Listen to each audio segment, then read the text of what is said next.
سعودی عربیہ میں انوکھی تبدیلی، شہزادہ محمد بن سلمان کو سعودی عرب کا پہلا وزیر اعظم قرار دے دیا گیا۔ تو بھائی یہ اچھی بات ہے۔ میں آج آپ کے سوال کے یا اس خبر کے جواب میں یہ بات نہیں کر رہا، میں پہلے 3-4 بار کہہ چکا ہوں کہ مجھے پورے عالم اسلام میں اگر کوئی بندہ اپنے عہد کے ساتھ ہم آہنگ، یہ مومن کی ایک پہچان ہے، قرآن پاک کا حکم ہے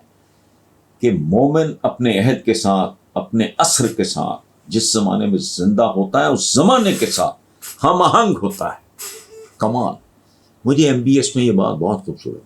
جس طرح کہ اس نے ایک ویژنری کا کام ہے، جس طرح کا شہر، پھر عورتوں کو آزادی دینی اور ڈرائیونگ کی، اور یہ ہی از لبریٹنگ دا سوسائٹی، ایک ٹرائبل سوسائٹی کو ایک ماڈرن سوسائٹی بنانا، تو یہ بہت اچھا ہے۔ اور پریکٹیکلی کسی کو اچھا لگے نہ لگے، یا شاید میں بھی اسیسمنٹ کی غلطی کر رہا ہوں، مجھے تو سعودی عربیہ گئے ہوئے بھی کئی سال ہو گئے، ایک زمانے میں بہت آنا جانا تھا میرا، تو پریکٹیکلی ہی is the one calling the shots in Saudi Arabia. آپ کو بھی پتا، مجھے بھی پتا، ان کے جو والد ہیں، جو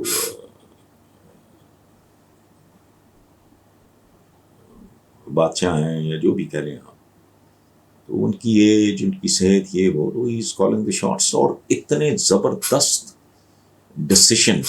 MBS کہ میں سوچتا ہوں اس وقت عالم اسلام میں میرے نزدیک، ہمبل اوپینین ہے، غلط ہو سکتی ہے، ایک محمد بن سلمان، دوسرا عجیب اتفاق ہے، کوئی بات بنتی نہیں آپس میں، اس کا بھی ایک بیک گراؤنڈ ہے، جو ٹرکش ہیں، ترکی کے سربراہ اردوان، ان دو لوگوں میں 1.5 کہتا ہوں، ایک MBS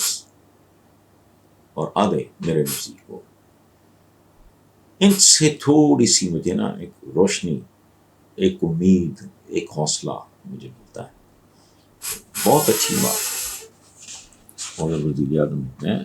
تو اس میں انوکھی تبدیلی تو نہیں ہے، تبدیلی ہوتی ہے، یہ انوکھی نہیں ہوتی، غیر انوکھی نہیں ہوتی، اچھی بات ہے، تبدیلی بہت ضروری ہے۔ عالم اسلام کی جو کیفیت ہے، جو حالت ہے،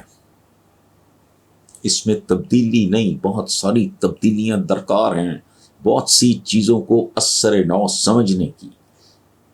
دوبارہ ایڈریس کرنے کی، سمجھنے کی، عہد حاضر سے ہم آہنگ ہونے کی ضرورت ہے۔ باقی آپ بہتر سمجھتے ہیں۔